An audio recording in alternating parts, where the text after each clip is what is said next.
Hello and welcome to the Six Figure Creative Podcast. I'm your host, Brian Hood. If this is your first time listening to the show or watching us on YouTube, first of all, welcome. So glad to have you. This podcast is for you if you are a freelancer, you offer creative services, and you want to earn more money from your creative skills without selling your soul. This podcast is for you. And actually, this episode is a weird place to start compared to what we normally talk about, because today we're going to talk about how to not lose money instead of how to make money. And I'm going to explain all this in a second. For my returning listeners, so glad to have you back. Thanks for giving the show a chance again and again every week for whatever reason. I'm glad to have you back. Today is Halloween. Happy Halloween for all my Halloween lovers that are out there. This is always a fun holiday to decorate for and prepare for and enjoy with everybody. As of the day this episode airs, tomorrow, I'll be heading out to Peru with my wife. We're doing another, what we call a workcation, where we're just indefinitely traveling with no real return date, where we're going to be working and adventuring and seeing some cool stuff like Machu Picchu, Lake Titicaca. We're going to try to do an Amazon river cruise for a few days for my birthday in mid-November. And really looking forward to that. As of the day this episode airs, that'll be tomorrow that I head out for that. I'm trying to get a little head on the podcast right now so that I don't have to be on the treadmill for podcasts while we're traveling. But inevitably, I always will record a few while we're traveling, just so keep up to date with what's going on with the adventures. And as I'm traveling, I'm still working and learning, and I always have topics I want to talk about on that. So that'll be upcoming probably late November. You'll start to see episodes from me actually in Peru or Brazil or wherever we're at in South America.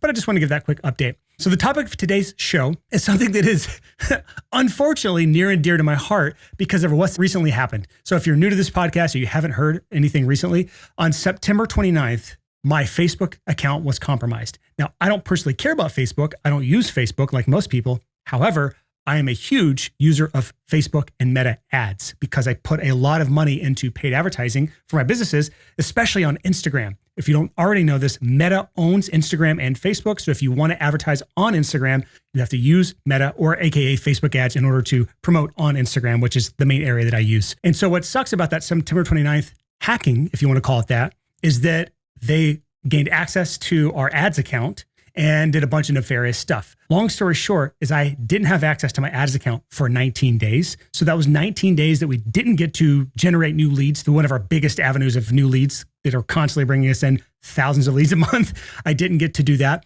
And they spent over $3,000 promoting an elderly women's bra on my ads account. So I haven't calculated what this has cost me, but besides the $3,000 plus that they spent, which ultimately Meta wiped away anyways once I gained access to my account anyway, so I didn't have to spend that. But other than the $3,000 of wasted ad spend they did there, I also likely missed out on tens of thousands of lost opportunity of what I would have generated from generating new leads for all my businesses on Meta ads during that 19-day period. Because I spend a significant amount, $10,000, $15,000 a month on ads right now, at least.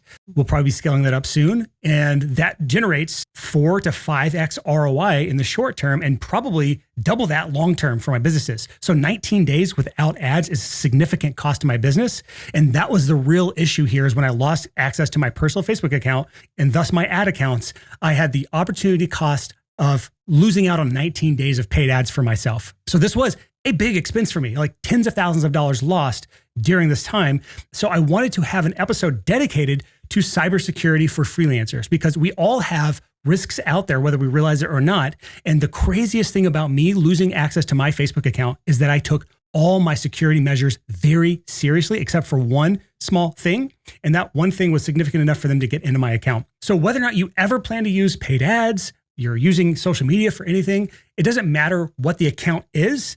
Any freelancer can lose access to any account. And if that account is a significant part of their business, it's going to be detrimental to you as a freelancer. It could be a social media account that generates most of your leads. It could be a YouTube channel that you create content on that generates a ton of your leads. It could be a bank account that has all of your money in it. It could be an email service provider that you use to access your email list and send out emails to your entire email list. There are tons of what I consider single points of failure or single points of detrimental loss in your business that if you don't take account security or cybersecurity seriously, you're putting yourself at risk. So I want to at least talk through the basics today. I'm going to go through 4 main types of threats and how to avoid those. And the fourth one's the one that actually made me lose access to my Facebook account. So now I had to take that seriously. And through all this, I've had to do some serious searching to figure out what even happened, because it made no sense that someone could even access my Facebook account, because I did a lot of the best practices I'm going to talk about today. I had a random 25-digit password for my Facebook account, random numbers and characters that's not used anywhere else. I had 2-factor authentication turned on for my Facebook account. I had a dedicated email address that was just used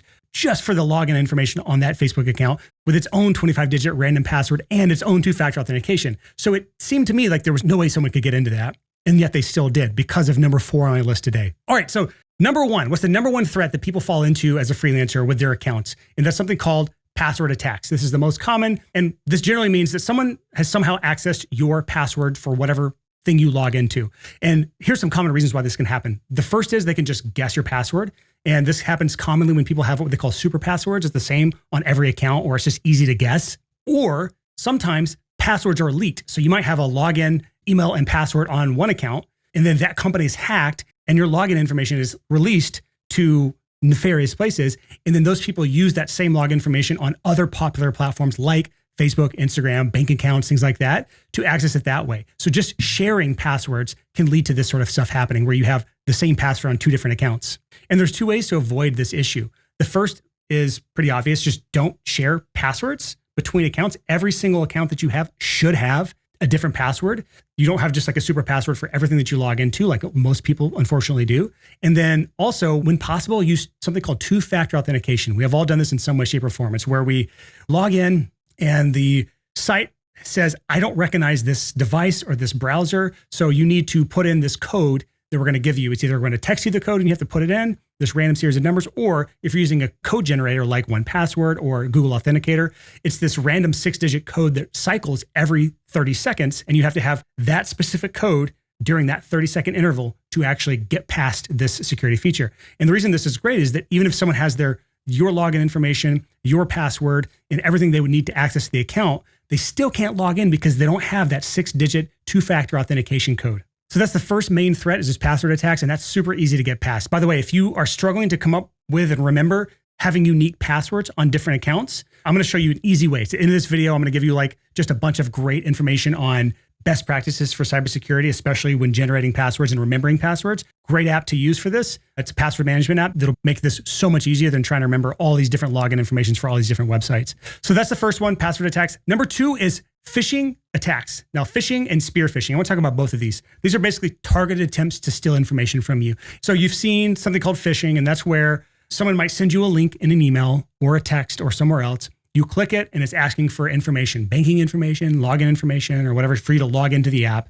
You put your name and password into the thing that looks like a Facebook login, or looks like an Instagram login, or looks like your bank account login, or looks like your Amazon account login. And then you log in and an error occurs, whatever. What really happened there is it was a site created to look like the actual Amazon or the actual Instagram or the actual Facebook, but all that did was capture your login information for those sites.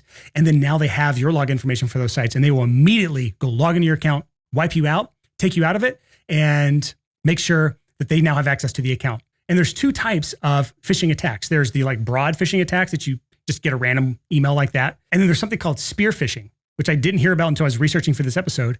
And that's where they're hyper targeted towards you specifically as an individual. This is where someone knows, for example, me, in my case, someone might know that I advertise and spend a lot of money on Facebook ads. So they single me out, Brian Hood, and they try to get me in a phishing attack. So things can be much more tailored to me specifically, or look like it's somebody talking directly to me. Or we get these messages all the time for ourselves, by the way, and this isn't how we got our account compromised, but we get all sorts of phishing attacks on our account through DMs and emails, and people trying to get us specifically to log into Facebook because people know that we spend ads, because you can see all the ads that we run publicly on Meta's ads library. So this stuff's easy to find. So spear phishing attacks are common for people like me who spend a lot of money on paid ads. So now, how do we actually avoid phishing or spear phishing attacks? The first is just don't click on links in emails, especially DMs. Generally speaking, whenever someone sends you an email, you're almost always better off just going directly to the site. For example, you'll get these all the time. I've seen every variation of this.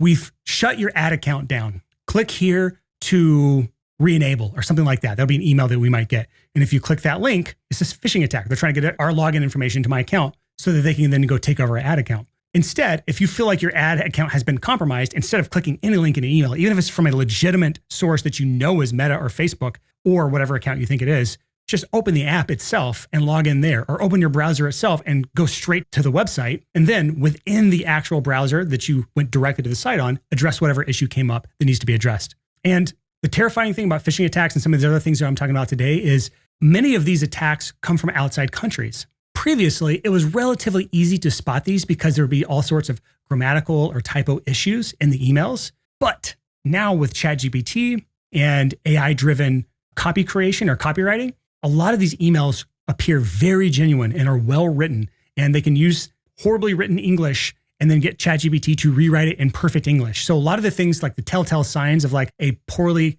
written phishing attempt are getting harder and harder to spot. So that's why if you're in doubt or if you're ever just paranoid like I am now, I just won't click links in emails that are taking me to things that I log into or things that are important. I'll click a link if it's somebody that I subscribe to, that I'm reading a blog article or listening to a podcast episode. There's no major issues there typically, but I will almost never click a link going to a banking app or a social media platform or anything that's integral to my business. So that's number 2 is phishing and spear phishing attempts. Number 3 is malware.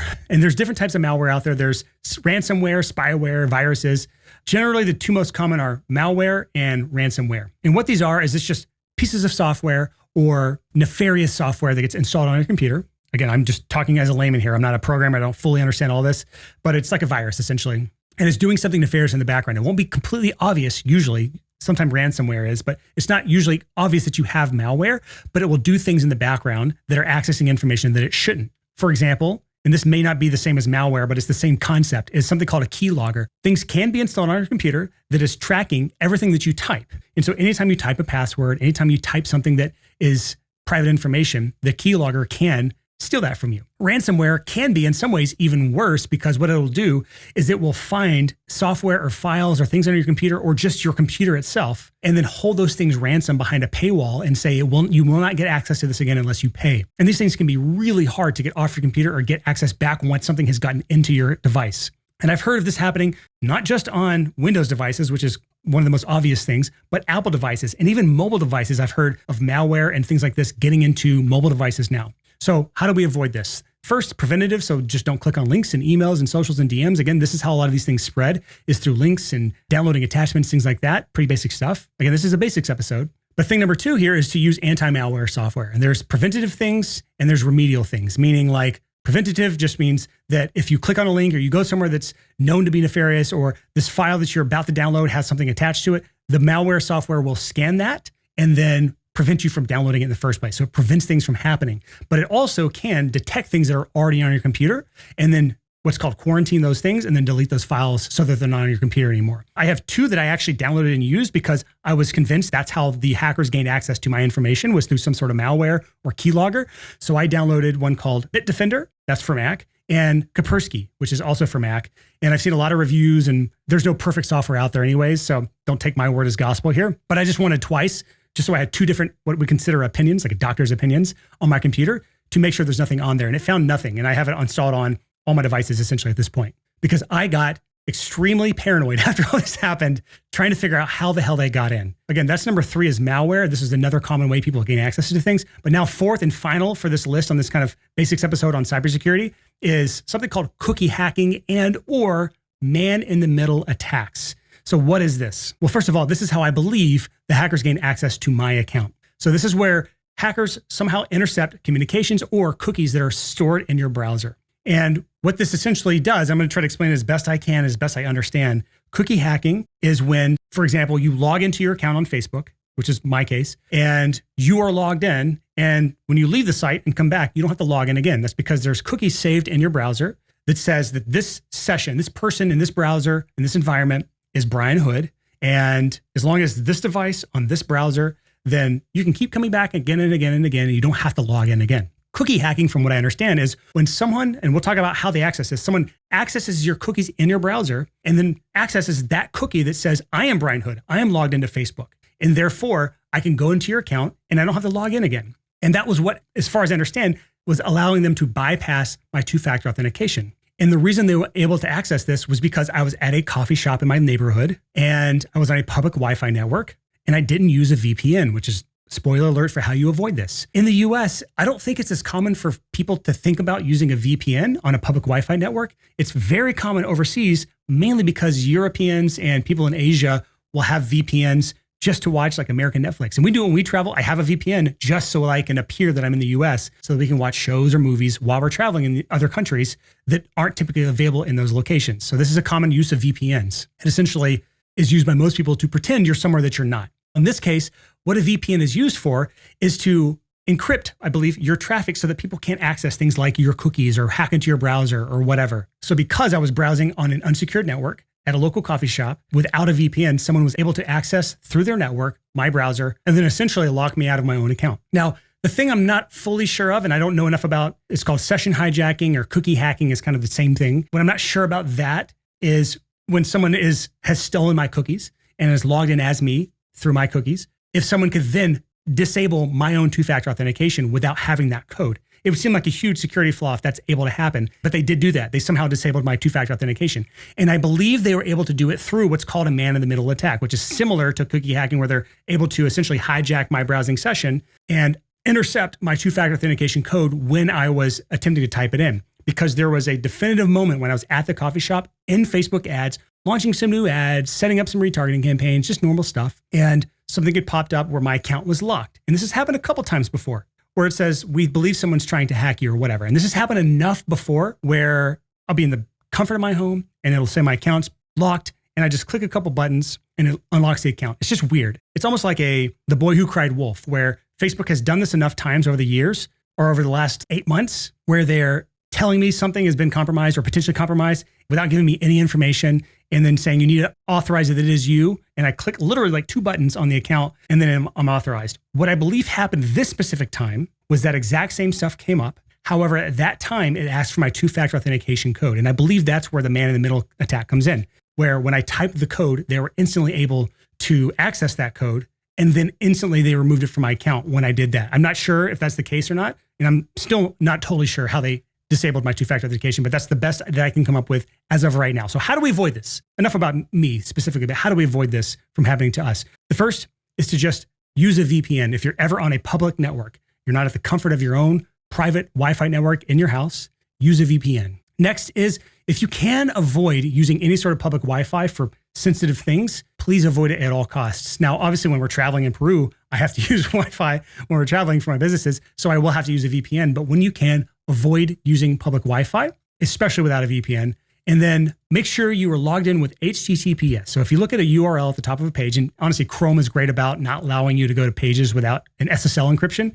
But when you look at the URL, most websites, if you actually click into the website and like you highlight the URL at the top of the page, it'll show HTTPS:// and then the website URL. Sometimes, if there's not an SSL encryption, is what that's called, it'll just say HTTP://. It won't have the S. And that S is very important to make sure that the SSL encryption is secure so that things like this can't happen. It doesn't mean it's impossible, but it makes it harder. So obviously make sure your SSL encryptions on whatever site you're on are enabled and working. And 2 more things, and this is something I didn't really consider before. One is log out of websites that are sensitive, things that are important to your business, banks, social media. Log out of those accounts when you're not using them so that you have to log back in. Because what happens is when you stay logged in, it's essentially authenticated that this is you. And so if someone steals your cookies or hacks your cookies or hijacks your session, they're essentially taking over that session. When you log out, it invalidates those cookies, from what I understand, and keeps them from being able to access your account if they do hack your cookies. So when you log out, it essentially says,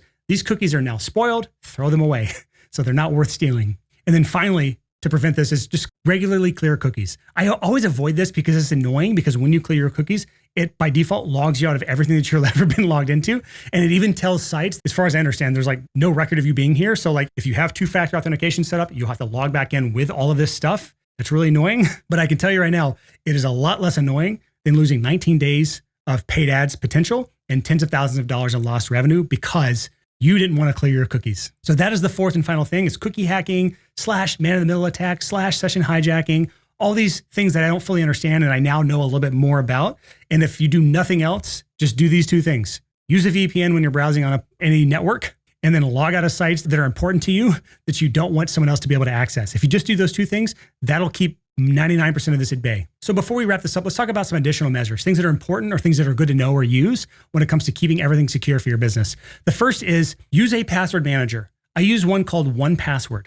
We've used it for years. It's never been compromised. And unlike one called, what was it called? LastPass. LastPass was hacked, like a big global hack last year, I think, and tons of people's stuff was compromised. 1Password has somehow avoided all of that. So the good thing about 1Password is they require some additional things of security to even access your account. They need your login email, they need your login password, and they need something called an emergency kit code. It's like this code that's generated that is on a PDF that you save somewhere. And without that code, no new browsers or devices can ever log in, even with your name, password, and two-factor authentication. You have all of these as kind of like a way to keep people from accessing your account. But the point of all this is so that you can use 1Password to generate random 25-digit or whatever you want passwords for these sites, and you never have to remember them. That's why it's called 1Password. The only password you have to remember is the one to get into 1Password. And in most cases, with that, you can use your face on phone or your finger to log in. So you don't even have to type the password for 1Password if you have your biometrics enabled on your devices or whatever they call that login with fingerprint and or Face ID. And this has been a game changer because every important login that I have has its own unique password. And if it's available, two-factor authentication for that as well. So that way you don't have to remember your Netflix login, your bank account login, or all your bank account logins, your Facebook, your Instagram, all your different email address logins. These should all be random passwords that cannot be guessed, that are not shared. So if one site's compromised, like when Sony was hacked years ago, you don't lose all your other accounts because that login information worked everywhere else. Next is use two-factor authentication whenever you can. Again, I've mentioned this a million times, but I've got a point here. Before, when my Facebook account was hacked, I had my login information and my two-factor authentication all set up through 1Password. My thought was maybe somebody accessed my 1Password account, but I checked all the logs and everything, and it wasn't that. So that wasn't the issue. But just still, for peace of mind, I actually separated all my login information now is stored in 1Password for all my devices, but all my two-factor authentication codes are stored in a completely different system on a completely different device. And this means so that if one is compromised, they still can't access my two-factor authentication codes and everything else. So they still can't access my most important site. So even if 1Password is compromised, my two-factor authentication codes are all done through a completely different authentication app. I'm not going to tell you which one, because I don't think it matters, but there's a lot of different ones that are out there. And if you need a couple good ones, again, 1Password's two-factor authentication is great, but also you could use, if you wanted, I think Google Authenticator is another one that is popular for people. Next is creating a dedicated email address that is just used for super sensitive logins. Reason being is a lot of websites, if you know their password and login information for the email address associated with those sites, then you can just say, I forgot my password. It'll send you a code to the email address that's tied to that account. And if they gain access to that code, then they can get into your site and change the password and everything. So generally, if you have some sensitive logins like your Facebook, if you do a lot of ads, or your bank accounts, or some other mission critical piece of software, or even Dropbox or somewhere where all of your projects are housed, have a dedicated email address for those super sensitive ones and always stay logged out of it, and always make sure that that is never used anywhere else. And that just reduces the amount of risk in any one area. Whereas a lot of people use the same email address for every login, and there can be some risks with that. And then finally, and this is just final thoughts here for additional measures of security, is any site that has multiple users in it, check for admin access on all of those accounts. So for example, on Facebook and Facebook ads, you want to make sure that no one has admin access or access to an ads account or access to one of your Facebook or Instagram pages that shouldn't have access. For example, when I went back through after I gained access back through my ads account and we kicked the hackers out of the account, I went back through and found an agency that we used to work with for social media that still had access to things. I kicked him out of the account, not because I don't trust him, but because if he were hacked, he would then be able to get into my account that way. So there's just certain things you want to make sure that no one has access to anything, a bank account, a social media account, a YouTube channel, admin access in your Google admin login area. Just make sure that any of these, no one has access that shouldn't have access. That's basically the moral of the story here, because sometimes you might have an old business partner or an old employee and they still can access things that they shouldn't have access to. Hopefully this is helpful. If this even helps one person avoid what I went through, I've done my job here. And just some final thoughts for anyone who maybe does have an hacked Facebook account or Instagram account, how I got back in. The first thing to do, and this is the first thing I did, is just go to facebook.com/hacked to indicate that the account is hacked. It's supposed to lock the account, but somehow the hackers still bypass the account. And then there's Facebook Verify, something like that, where you have to verify that you are who you say you are by uploading a selfie and a piece of ID, something like that. And when they review that, they should access only to the email address that was associated with that verification process. And I went through that many times. Here's the crazy thing, and how I ultimately got my account back was I kept doing the same damn thing over and over and over again through a period of weeks until it finally worked. That's the only thing I did. It's so stupid. The thing about Facebook and Instagram and Meta in general is I had to do what is essentially deemed as insane. What do they say insanity is doing the same thing over and over again, expecting a different result. I knew enough about Meta to know that literally doing the same thing over and over again would eventually yield a different result. It took way too long. And just note that whether you do this process that I just outlined, whether you do it from a mobile device, the mobile app, mobile browser, desktop browser, every one of these devices and settings yields a different result. And I think they're constantly changing things and trying new things, and things didn't work when they should. It was a mess. And many times I gained access to my account only to still be locked out because I didn't have access to the two-factor authentication code that the hacker set up. And every time I went through this cycle, it was just like this death loop. It was horribly frustrating. I watched every YouTube video, I read every Reddit thread trying to figure out how to bypass this. None of it worked until eventually it did. So all I can say is if it doesn't work, just keep trying. Don't give up. And if you have any specific questions, hit me up, podcast@sixfigurecreative.com, and I can try to help you out. So that is it for this episode, a bit different than usual, but just knowing how much money I lost out on and how much money can be tied to issues like this, I feel like it was an appropriate episode. It's one of those like time sensitive episodes that like, it was a horrible experience. I was super sad the entire time, and I hope it never happens again. Hopefully I learned enough to keep this from happening again, but even now I still don't fully understand all the intricacies of what happened, but I do know it was a large Vietnamese group that does this, and they do this to hundreds of accounts. And I know this because I can see the pixel data of the pixel they installed on my account. It shows every cell, every website click, every account they've added this to that they've compromised, and it's hundreds of accounts. And they generate thousands of sales a month doing this, hundreds of thousands of dollars a month, and somehow Meta can't figure out how to stop it. Don't ask me. But that is it for this episode. Next week, we'll start another series that I am excited to start, and I'll talk about what that is next week. But that's it for this weird one-off episode. I'm going to go have fun in Peru. And until next time, thanks so much for listening to the Six Figure Creative Podcast.